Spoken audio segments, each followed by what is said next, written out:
দর্শকবৃন্দ, এর আগের ভিডিওতে আমরা জানিয়েছি যে বন্ধন পেনশন প্রকল্পের জন্য আপনারা কিভাবে আবেদন করবেন এবং এখানে আবেদন করলে আপনারা কি কি সুবিধা পাবেন, কারা আবেদন করতে পারবেন, এই সমস্ত বিষয়ে আমরা জেনেছি। যদি না জেনে থাকেন তাহলে আপনারা এর আগের ভিডিওতে আমাদের ডিসক্রিপশনে দেওয়া থাকবে, সেখান থেকে দেখে নেবেন। তো আজকে আমরা এই ভিডিওতে দেখে নেব যে কিভাবে আপনারা এই বন্ধন প্রকল্পের জন্য অর্থাৎ বন্ধন পেনশন যোজনার জন্য এখানে অ্যাপ্লাই করবেন। তো এই জন্য আপনার চলে আসতে হবে ইশ্রম কার্ডের যে অফিসিয়াল ওয়েবসাইট, সেখানে চলে আসতে হবে। আসার পর আপনার নিচের দিকে চলে আসবেন। নিচের দিকে আসার পর আপনারা এখানে দেখতে পাচ্ছেন রেজিস্টার ফর বন্ধন .in, এখানে ক্লিক করবেন। এখানে ক্লিক করার পর আপনার সামনে একটি বন্ধন .in এই যে অফিসিয়াল পেজ, সেখানে নিয়ে চলে আসবে। আসার পর আপনারা নিচের দিকে চলে আসবেন। নিচের দিকে আসার পর এখানে দেখতে পাচ্ছেন ক্লিক হেয়ার টু অ্যাপ্লাই নাও, এখানে আপনারা ক্লিক করবেন। এখানে ক্লিক করার পর আপনাদের সামনে আরেকটি নতুন পেজ চলে আসবে। তো এখানে দেখাচ্ছে যে সেলফ এমপ্লয়মেন্ট, আর এখানে লেখা আছে সিএসসি ভিএলই। তো আপনারা নিজে বাড়িতে মোবাইলের মাধ্যমে ওটিপি দিয়ে করতে চান, তাহলে আপনারা সেলফ এমপ্লয়মেন্টে ক্লিক করবেন। আর যদি আপনারা সিএসসি ভিএলই, এখানে আপনারা যদি যান কোনো কাস্টমার সার্ভিস সেন্টারে, তাহলে সেখানে আপনাদের চার্জ নেওয়া হবে একটি টাকা। আর তো আমরা সেখানে দিতে চাই না, তো আমরা সেলফ এমপ্লয়মেন্টে ক্লিক করব। সেলফ এমপ্লয়মেন্টে ক্লিক করার পর আপনার সামনে মোবাইল নাম্বার চাইবে।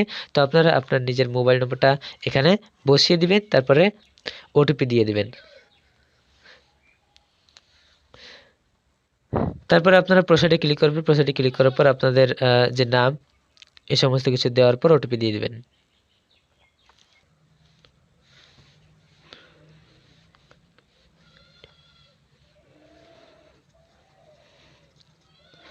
তারপরে আপনাদের সামনে আরো একটি নতুন পেজ কিছু দেওয়ার পর আপনারা এখানে দেখতে পাচ্ছেন আপনাদের সামনে এরকম একটি পেজ ওপেন হয়ে যাবে। তারপরে আপনারা এখানে দেখতে পাচ্ছেন 3টি অপশন, তার মধ্যে এখানে লেখা আছে প্রধানমন্ত্রী শ্রম যোগী মনধন যোজনা। তো এই জন্য আপনারা এখানে অ্যাপ্লাই করবেন। তো এখানে আপনারা সিম্পলি ক্লিক করবেন। এখানে ক্লিক করার পর আপনার সামনে একটি নতুন ফর্ম ওপেন হয়ে যাবে। তার আগে আপনার যদি কোনো কিছু ওপেন না হয়, তাহলে আপনার উপরে দেখতে পাচ্ছেন 3টি দাগ, এই 3টি ডটে এখানে ক্লিক করবেন। এখানে ক্লিক করার পর আপনারা এখানে দেখতে পাচ্ছেন এনরোলমেন্ট, এই এনরোলমেন্টে ক্লিক করবেন এবং প্রথমে যেটা আছে প্রধানমন্ত্রী শ্রমযোগী মনধন যোজনা, এখানে ক্লিক করবেন। এখানে ক্লিক করার পর আপনাদের সামনে একটি ফর্ম ওপেন হয়ে যাবে। তো এই ফর্মটি কিন্তু এবার আপনাদের ফিল করতে হবে। তো আপনারা পাশে এখানে দেখতে পাচ্ছেন ফর্ম ফিল করার আগে আপনাদের অবশ্যই এই সমস্ত ডকুমেন্টসগুলো রেডি রাখতে হবে। এখানে দেখতে পাচ্ছেন এই সমস্ত ডকুমেন্টসগুলো আপনাদের রেডি রাখতে হবে। তো তার আগে আমি আপনাদের দেখিয়ে দেবো যে এটা করার পর আপনাদের কীভাবে ফর্ম ফিল করবেন। তো যেটা প্রথমে দেখতে পাচ্ছেন সাবস্ক্রাইবার আধার। তা প্রথমে আপনার আধার নম্বরটা এখানে বসিয়ে দেবেন। আধার নম্বরটা বসার পর এখানে সাবস্ক্রাইবার নেম, অর্থাৎ আপনার আধার কার্ডের যে নামটা আছে সেই নামটা বসিয়ে দিবেন। তারপর mobile number, email ID, date of birth দিয়ে দেবেন আপনার। তারপর এখান থেকে সিলেক্ট করে নেবেন আপনার জেন্ডার কি। তারপরে আপনারা নিজেদের দেখতে পাচ্ছেন স্টেট, তো আপনারা কোন স্টেটে বাস করছেন, তো সেই স্টেটটা আপনারা এখানে সিলেক্ট করবেন। ওয়েস্ট বেঙ্গল, তো আমি ওয়েস্ট বেঙ্গল সিলেক্ট করলাম। তারপর ডিস্ট্রিক্ট কি, তার ডিস্ট্রিক্টটা আপনারা সিলেক্ট করে নেবেন। তারপর আপনার নিজের পিনকোড, তারপর এখানে বলা হয়েছে আপনি নর্থ ইস্টার্ন রিজিয়ন এখানে বিলং করেন কিনা। তো আপনারা এখানে যদি ইয়েস হয় তাহলে ইয়েস দিয়ে দেবেন, নো থাকলে নো। তো আমি এখানে নো দিয়ে নেব। তারপর এখানে সাব ক্যাটাগরি, তো আপনাদের যে কী ক্যাটাগরি রয়েছে, এসসি এসটি ওবিসি যদি থাকে তাহলে আপনারা এখানে দিয়ে দিবেন। তারপরে আপনারা এখানে দেখতে পাচ্ছেন অকুপেশন, তো আপনারা অকুপেশনে ক্লিক করবেন এবং এখানে আপনাদের অনেকগুলো অপশান দেখতে পাবেন অকুপেশনের, যে আপনারা কী কাজের সঙ্গে জড়িত সেটা কিন্তু আপনাদের এখানে সিলেক্ট করে নিতে হবে। কোনোটায় যদি আপনাদের এখানে আশা, অঙ্গনওয়াড়ি আছে, তারপরে মিড ডে মিল ওয়ার্কার আছে, এখানে যদি আপনাদের কোনোটাই না হয় তাহলে আপনারা এখানে আদার্সে ক্লিক করবেন। তারপরে আপনারা নিচের দিকে চলে আসবেন। নিচের দিকে এসে দেখতে পাচ্ছেন এখানে এনপিএস, ইএসআইসি, তারপরে ইপিএফও, এই সমস্ত আপনার সরকারি কোনো পেনশন পান কিনা, যদি পান তাহলে ইয়েস, না পারলে নো। তো অবশ্যই আপনারা এখানে নোয়ে ক্লিক করবেন। যদি পান তাহলে কিন্তু আপনারা এখানে আবেদন করতে পারবেন না। তারপর এখানে হচ্ছে ট্যাক্স পেয়ার, যদি আপনার যে আয়, সে আয়ের উপরে যদি কোনো সরকারি ট্যাক্স দেন তাহলে আপনারা এখানে ইয়েসে ক্লিক করবেন। তো আমি আশা করি আপনারা কেউই আপনাদের নিজের আয়ের উপরে কোনো ট্যাক্স দেন না সরকারি, তো আপনারা এখানে নোয়ে ক্লিক করবেন। তারপরে আপনারা নিচে দেখতে পাচ্ছেন ই-শ্রম ইউএএন, এটা হচ্ছে মূল। তো আপনারা আপনাদের যদি ই-শ্রম কার্ড থাকে তাহলে আপনারা এখানে সেই শ্রম কার্ডে যে ইউএএন, আধার কার্ডের মতো যে নাম্বারটা দেওয়া আছে সেই নাম্বারটা আপনাদের এখানে বসাতে হবে। এখানে এটা আপনারা না বসালেও হবে, এটা অপশনাল, আপনারা না বসালে আপনারা নিজে অ্যাপ্লাই করতে পারবেন। সমস্ত কিছু ডিটেলস দেওয়ার পর আপনারা এখানে চেক বক্সে ক্লিক করবেন। টিক করে দেওয়ার পর আপনারা সাবমিটে ক্লিক করবেন। সমস্ত কিছু দেওয়ার পর আপনারা এখানে দেখতে পাচ্ছেন আপনাদের যে সমস্ত ডিটেলস দিলেন সমস্ত কিছু এখানে শো করবে। শো করার পর আপনারা নিচে আরেকটি অপশান দেখতে পাচ্ছেন এখানে।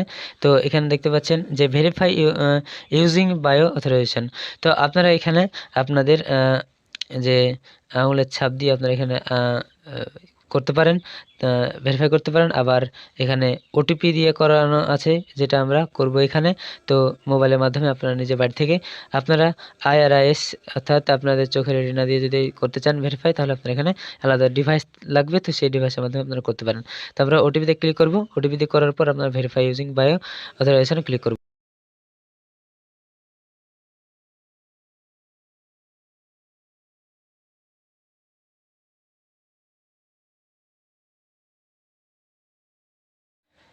ক্লিক করার পর একটু প্লিজ ওয়েট বলবে, লোডিং নেবে। লোডিং নেওয়ার পর আপনার সামনে এরকম একটি পেজ চলে আসবে নতুন। এই পেজে আপনাদের দেওয়া থাকবে আধার কার্ডের নাম্বার যে দিয়েছিলেন সেটা দেওয়া থাকবে। তারপর এখানে বলা হয়েছে ওটিপির মাধ্যমে ওটিপি যাবে। তারপর এখানে যে টাইম দেওয়া আছে সেই টাইমের মধ্যে কিন্তু আপনাদের এই কাজটি করতে হবে। তারপর এখানে ওটিপি নাও, তো আপনি SMS এর মাধ্যমে নেবেন, ইমেলের মাধ্যমে। তো আমি SMS দুটোই সিলেক্ট করে রেখেছি।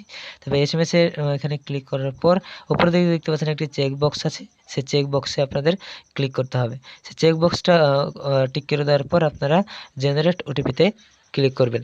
জেনারেট ওটিপিতে ক্লিক করার পর আপনাদের মোবাইলে ওটিপি যাবে। সেই ওটিপিটা আপনাদের কিন্তু এবার দিতে হবে। ওটিপিতে ক্লিক করার পর আপনাদের সামনে এরকম একটা আরও ফর্ম চলে আসবে, যে ফর্মটা আপনি ফিল করেছিলেন তার সঙ্গে আরও অ্যাকাউন্ট ডিটেলসটা চলে আসবে। তো এখানে আপনারা দেখতে পাচ্ছেন যে IFSC কোড। তো আপনারা এখানে আপনার নিজের ব্যাংকের IFSC কোডটা দেবেন, দেওয়ার পর আপনারা ভেরিফাই ক্লিক করবেন। তারপর অটোমেটিকলি আপনাদের সমস্ত নাম চলে আসবে। তো ব্যাংকের নাম এখানে চলে আসবে, ব্রাঞ্চ চলে আসবে, এবং এখানে দেওয়া আছে যে অ্যাকাউন্ট হোল্ডার। তো অ্যাকাউন্ট হোল্ডারের যে নাম, যে অ্যাকাউন্টের যে নাম, তার নামটা এখানে বসাতে হবে। এবং অ্যাকাউন্ট টাইপ, তো আপনাদের অ্যাকাউন্টের কি টাইপ সেটা আপনাকে দিতে হবে, সেভিং না কারেন্ট। তো এখানে সেভিংই দিয়ে দিবেন। তারপর আপনাদের যে অ্যাকাউন্ট নম্বরটা এখানে বসিয়ে দেবেন সঠিকভাবে। এখানে কনফার্ম অ্যাকাউন্ট নম্বর, তো আপনারা যে নাম্বারটা দিলেন সেটা আবার সঠিকভাবে বসাতে হবে। তারপর আছে নমিনি ডিটেলস, তো আপনার কাকে নমিনি রাখবেন তার ডিটেলস কিন্তু এখানে দিতে হবে। যদি আপনি ম্যারিড হন তাহলে ম্যারিড এখানে দিয়ে দিবেন, আনম্যারিড হলে আনম্যারিড। তো ম্যারিড দিয়ে দিচ্ছি। ম্যারিড দেওয়ার পর আপনার এখানে স্পোজ নেম, তো আপনার এখানে স্ত্রীর নাম বা স্ত্রীর নামটা এখানে দিয়ে দিবেন। তারপরে এখানে বলা হয়েছে নমিনি নেম, তো আপনি নমিনি আপনি যদি স্ত্রীকে রাখেন তাহলে স্ত্রীর নামটা এখানে দিয়ে দিবেন। তারপর রিলেশন উইথ নমিনি, তো আপনার যাকে নমিনি করলেন সে আপনার কে হয়। তো আপনার যদি ওয়াইফ হয় অর্থাৎ স্ত্রী দিয়ে দিবেন। তারপর এখানে ডেট অফ বার্থ, তো নমিনি ডেট অফ বার্থটা আপনাকে এখানে বসিয়ে দিতে হবে। তারপরে হচ্ছে গার্জেন নেম, তো ইফ নমিনি, যদি আপনার নমিনি যাকে করলেন তার কিন্তু গার্জেন নেম অর্থাৎ বাবার নামটা এখানে দিয়ে দিতে পারেন। তারপর এখানে বলা হয়েছে যে এটা কিন্তু না দিলে হবে। তারপর এখানে বলা হয়েছে যে কন্ট্রিবিউশন ফ্রিকোয়েন্সি, তো এখানে আপনাদের যে টাকাটা পে করতে হবে এটা কিন্তু আপনাদেরকে ভাবতে হবে। তো এখানে বলা হয়েছে 1 মান্থ, প্রথম মাস মানে এক মাসে যদি আপনারা এটি দিতে চান, টাকাটা আপনাদের অ্যাকাউন্ট থেকে কাটবে যে টাকাটা, সেটা যদি আপনি 1 মাসে দিতে চান তাহলে আপনাদের মোট টোটাল টাকা কাটবে 58 টাকা প্রতি মাসে। আর যদি ভাবেন যে আপনি 3 মাস অন্তর দেবেন বা 3 মাসে একবার দেবেন, তাহলে আপনাদের টাকা কাটবে 3 মাসে 174 টাকা। যদি 1 মাসে দেন তাহলে আপনার 800 টাকা করে কাটছে, এবং যদি 3 মাসে দেন তাহলে আপনাদের কিন্তু 174 টাকা একবারে 3 মাসে লাগছে। যদি আপনি চান যে 6 মাসে দিব, আমি 3 মাসে না 6 মাসে দেবো একবারে, তো আপনি 348 টাকা কাটবে আপনাদের অ্যাকাউন্ট থেকে। আর যদি ভাবেন যে আমি 12 মাসে বছরে ইয়ারলি হিসাবে আমি দিব, তাহলে আপনাদের 696 টাকা 12 মাসে কিন্তু কাটবে। তো এভাবে আপনারা যেটা করবেন সেটা করবেন। তো আপনি যদি 1 মাসে দেন তাহলে আপনারা 1 মাসে ক্লিক করবেন, এবং প্রতি মাসে 58 টাকা করে আপনাদের অ্যাকাউন্ট থেকে কেটে নেওয়া হবে। তো আমি আগেই বলে দিয়েছি, আমি এর আগের ভিডিওতে জানিয়ে দিয়েছি যে কটা করে দিলে মাসে আপনি যদি 58 টাকা দেন তাহলে আপনাদের কেন্দ্রীয় সরকারের তরফ থেকে 58 টাকা দেওয়া হবে।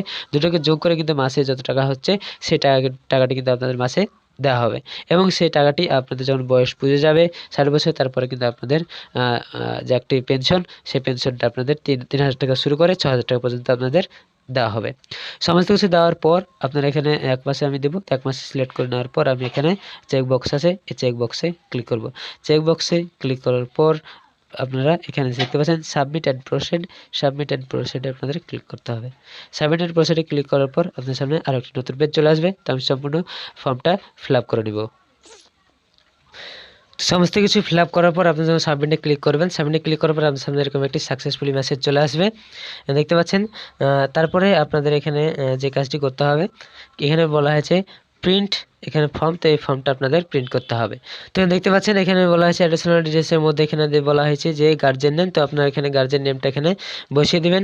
গার্জেন নেমটি বসিয়ে দেওয়ার পর উপরের দিকে দেখতে পাচ্ছেন এখানে কিন্তু আপনাদের যে বাঁ হাতের বুড়ো আঙুলের থাম্ব কিন্তু এখানে দিতে হবে এবং আপনাদের প্লেসটা এখানে বসিয়ে দিবেন। তারপরে সমস্ত কিছু হয়ে যাওয়ার পর আপনাদেরকে এই ফর্মটি স্ক্যান করতে হবে, ছবি তুলে নেবেন আপনারা, দিয়ে পিডিএফ করতে হবে। পিডিএফ করার পর আপনারা আবারও ওই যে সাকসেসফুলি পেজ ছিল সেই পেজে চলে আসবেন এবং এখানে দেখতে পাচ্ছেন যে চুজ ফাইল, এই চুজ ফাইলে আপনারা ক্লিক করবেন এবং সেই যে ছবিটা আপনি তুললেন ফর্মের ফিল আপ করার পর সেই ফর্মটা এখানে আপনাদেরকে সাবমিট করতে হবে। তো সাবমিট করার পর আপনাদের যে ফর্ম এটা সাকসেসফুল হয়ে যাওয়া মানে যে কাজ কমপ্লিট সেটা নয়। আপনাদের সাবমিট হওয়ার পর আপনাদের সে টাকাটি মাসে যে টাকা আপনারা চার্জ কাটানোর জন্য করলেন সে টাকাটা আপনাদের কাটবে।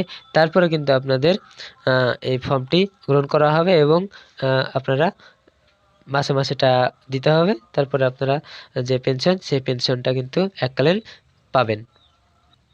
তো এই ছিল আজকের ভিডিওটি ভালো লাগলে অবশ্যই লাইক করবেন। আমার চ্যানেলে যদি নতুন থাকেন চ্যানেলটিকে সাবস্ক্রাইব করে বেল আইকন অল প্রেস করে দিবেন। যদি আপনাদের কোনো রকম সমস্যা হয়ে থাকে তাহলে আপনারা অবশ্যই জানাবেন, কমেন্ট বক্সে কমেন্ট করবেন।